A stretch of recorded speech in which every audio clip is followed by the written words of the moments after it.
السلام علیکم، بول نیوز میں خوش آمدید۔ میں ہوں سحر فاطمہ اور میں ہوں جواد کمال۔ ہیڈ لائنز آپ جان چکے ہیں۔ بلیٹن میں سب سے پہلے بات کریں گے حزب اللہ سربراہ حسن نصر اللہ کی شہادت کی۔ حزب اللہ سربراہ حسن نصر اللہ اسرائیلی حملے میں شہید ہو گئے۔ لبنان مزاحمتی تنظیم نے تصدیق کر دی ہے۔ اسرائیل نے جمعہ کی رات طاقتور بموں سے بیروت میں حسن نصر اللہ کو نشانہ بنایا۔ حملے میں حسن نصر اللہ کی بیٹی زینب اور حسن نصر اللہ کے سینئر رہنما کرکیہ القدس فورس کے کمانڈر عباس دل فروش بھی شہید ہو گئے۔ بالکل، اسرائیلی حملے میں 6 عمارتیں ملبے کا ڈھیر بن چکی ہیں۔ 8 افراد شہید، 90 سے زائد زخمی ہو گئے۔ حزب اللہ نے اسرائیل کے خلاف جنگ جاری رکھنے کے عزم کا اظہار کر دیا۔ لبنان میں اب تک اسرائیلی بمباری سے شہادتوں کی تعداد 700 تک پہنچ چکی ہے۔ لبنان کی مزاحمتی تحریک کے سربراہ حسن نصر اللہ اسرائیلی بیروت حملے میں شہید ہو گئے۔ حزب اللہ نے اپنے رہنما کی شہادت کی تصدیق کر دی۔ حسن نصر اللہ بیروت میں رہائشی عمارت کے نیچے بنکر میں موجود تھے۔ خبر ایجنسی کے مطابق اسرائیل نے بیروت میں بنکر بسٹر میزائل حملہ کیا۔ ہدف نصر اللہ تھے۔ حملے میں حسن نصر اللہ کی بیٹی زینب اور حزب اللہ کے سینئر رہنما علی کرکی القدس فورس کے کمانڈر عباس نیل فروشان بھی شہید ہو گئے۔ اسرائیل نے جمعے کی رات بیروت میں 140 اہداف کو نشانہ بنایا۔ مجموعی طور پر حملوں میں 25 افراد شہید جبکہ درجنوں زخمی ہوئے۔ اسرائیلی حملے میں کئی عمارتیں ملبے کا ڈھیر بن گئیں۔ حزب اللہ نے بھی جواب میں اسرائیل پر شدید حملے کر دیے۔ اسرائیلی شہروں کے کئی مقامات میں آگ لگ گئی۔ تل ابیب میں ہائی الرٹ جاری کر دیا گیا۔ اسرائیل نے دھمکی دی کہ کسی بھی ایرانی جہاز نے لبنان میں لینڈنگ کی تو نشانہ بنایا جائے گا۔ بیروت ایئرپورٹ کا سسٹم ہیک کر لیا گیا۔ اسرائیلی طیاروں کی مسلسل پروازیں بھی جاری رہیں۔ ترجمان اسرائیل فوج نے بیان میں کہا کہ حسن نصر اللہ اسرائیل کے سب سے بڑے دشمن تھے۔ ایران نے برسوں تک حزب اللہ کی پشت پناہی کی۔ لبنان پر حملے جاری رہیں گے۔ اور ناظرین، لبنان میں اسرائیلی مزاحمت کی عظیم علامت حزب اللہ کے سربراہ حسن نصر اللہ اسرائیلی حملے میں شہید ہو گئے۔ انہوں نے اپنی زندگی میں اسرائیلی جارحیت کا منہ توڑ جواب دیا۔ حزب اللہ کی قیادت کی اور صہیونی فوجیوں کو جہنم واصل کیا۔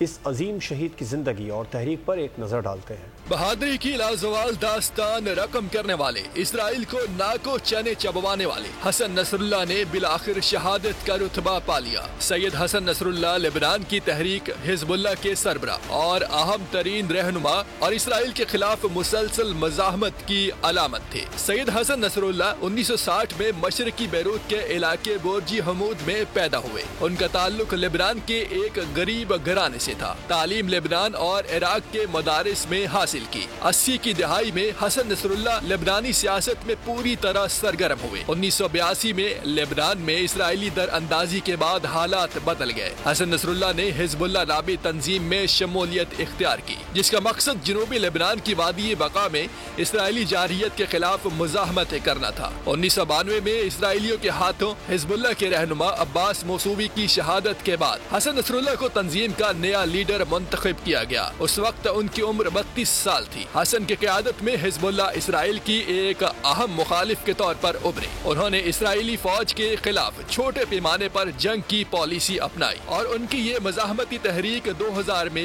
22 سال بعد جنوبی لبنان سے اسرائیلی فوج کے انخلا کا اہم سبب بنی۔ حسن نصر اللہ نے 2004 میں اسرائیل اور حزب اللہ کے درمیان قیدیوں کے تبادلے میں بھی اہم کردار ادا کیا اور اس معاہدے کو عرب دنیا میں حزب اللہ اور حسن نصر اللہ کی فتح کے طور پر دیکھا گیا۔ اسرائیلی حملے میں حسن نصر اللہ کی شہادت پر بیشتر ممالک کا شدید رد عمل سامنے آ گیا۔ روس نے لبنان پر حملے کو ناقابل قبول قرار دے دیا۔ ترک صدر رجب طیب اردوان کی بھی حملے کی شدید الفاظ میں مذمت۔ کہا کہ اسرائیل کی نسل کشی اور جارحیت کی پالیسی کا نیا ہدف لبنان بن چکا ہے۔ عراق نے ملک میں 3 روزہ سوگ کا اعلان کر دیا۔ بیروت حملے میں حزب اللہ کے سربراہ حسن نصر اللہ کی شہادت۔ روس، ترکی اور عراق کی حملے کی شدید الفاظ میں مذمت۔ روس نے اسرائیل کو آڑے ہاتھوں لیا۔ لبنان پر حملے ناقابل قبول قرار دے دیے۔ روس نے جنگ بندی کا مطالبہ کر دیا۔ اسرائیلی حملوں سے متعلق ترک صدر رجب طیب اردوان نے کہا کہ اسرائیل کی نسل کشی اور جارحیت کی پالیسی کا نیا ہدف لبنان بن گیا ہے۔ رجب طیب اردوان نے مطالبہ کیا کہ سلامتی کونسل اور دیگر عالمی ادارے لبنان، غزہ اور مغربی کنارے پر اسرائیل کے حملے رکوائیں۔ عراقی صدر نے بھی حسن نصر اللہ کی شہادت کی شدید الفاظ میں مذمت کرتے ہوئے ملک بھر میں 3 روزہ سوگ کا اعلان کر دیا۔ تو دوسری جانب امریکہ حملوں سے انجان بن گیا۔ صدر جو بائیڈن نے بیروت پر اسرائیلی حملوں سے لاعلمی کا اظہار کر دیا۔ جو بائیڈن نے کہا کہ اسرائیلی حملوں کے حوالے سے علم نہیں تھا۔ امریکی صدر نے فوج کو مشرق وسطی میں ضروری اقدامات کی ہدایت کر دی۔ پینٹاگون کو ہدایت کی ہے کہ خطے میں امریکی فوج کی پوزیشن کا جائزہ لیں اور ضرورت کے مطابق تعیناتی کریں۔ وزیر دفاع لائیڈ آسٹن نے بھی بیروت حملوں میں ملوث ہونے کی تردید کر دی۔ اسرائیلی وزیر اعظم کی ہٹ دھرمی برقرار، کہا بیروت میں جنگ جاری رہے گی۔ یورپی یونین خارجہ پالیسی کے سربراہ کے مطابق نیتن یاہو نے کہا کہ حزب اللہ کے خاتمے تک جنگ بندی نہیں ہوگی۔ حسن نصر اللہ کی شہادت پر گورنر سندھ کامران ٹیسوری کا اظہار افسوس۔ کامران ٹیسوری نے وزارت خارجہ کے توسط سے اقوام متحدہ اور OIC کے سیکریٹری جنرلز کو خط لکھ دیا۔ متن میں مطالبہ کیا گیا ہے کہ اسرائیلی دہشت گردی روکنے میں کردار ادا کیا جائے۔ اسرائیل اس سے قبل ایران میں اسماعیل ہانیہ کو بھی نشانہ بنا چکا ہے۔ امیر جماعت اسلامی پاکستان حافظ نعیم الرحمان نے بھی حسن نصر اللہ کی شہادت پر افسوس کا اظہار کیا ہے۔ حزب اللہ کے سربراہ حسن نصر اللہ کی شہادت، گورنر سندھ کامران ٹیسوری اور امیر جماعت اسلامی حافظ نعیم الرحمان کا اظہار افسوس۔ گورنر سندھ نے حسن نصر اللہ کی شہادت پر اقوام متحدہ اور OIC کے سیکریٹری جنرلز کو مراسلہ ارسال کر دیا۔ خط میں کہا گیا کہ حسن نصر اللہ کی شہادت افسوسناک ہے۔ خبر سن کر دل انتہائی رنجیدہ ہوا۔ اسرائیل فلسطین میں 40,000 سے زائد معصوم بچوں اور شہریوں کو شہید کر چکا ہے۔ اب اس نے لبنان کی سلامتی اور خود مختاری پر حملہ کیا ہے۔ عالمی برادری اسرائیلی دہشت گردی رکوانے کے لیے کردار ادا کرے۔ امیر جماعت اسلامی حافظ نعیم الرحمان نے کہا کہ خدا حزب اللہ کے سربراہ حسن نصر اللہ کی شہادت قبول فرمائے۔ انشاءاللہ مزاحمت جاری رہے گی۔ آگے بڑھتے ہوئے آپ کو بتائیں کہ عالمی اداروں نے تسلیم کیا ہے کہ پاکستان اب ترقی کی جانب گامزن ہے۔ وزیر اعظم شہباز شریف نے لندن میں پریس کانفرنس کے دوران کہا کہ پاکستان میں ٹیکس نیٹ بڑھانا ہوگا، نقصان میں چلنے والے قومی اداروں کی نجکاری یا آؤٹ سورسنگ کی جائے گی۔ IMF پروگرام کی منظوری میں army chief general Syed Asim Munir نے اہم کردار ادا کیا۔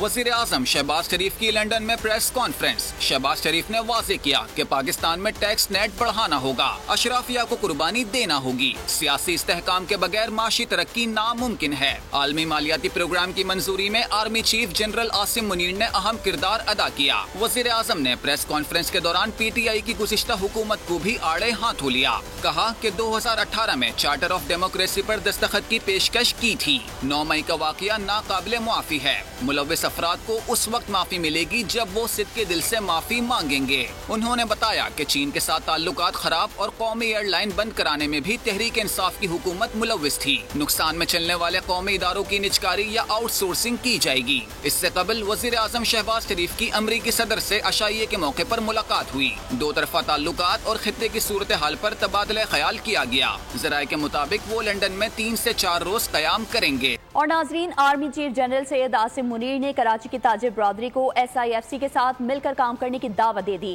آرمی چیف نے کہا ہے کہ کراچی کی کاروباری برادری کے مسائل ترجیحی بنیادوں پر حل ہوں گے۔ تاجر برادری اور معاشی ماہرین نے عسکری قیادت کے اقدامات کو سراہا۔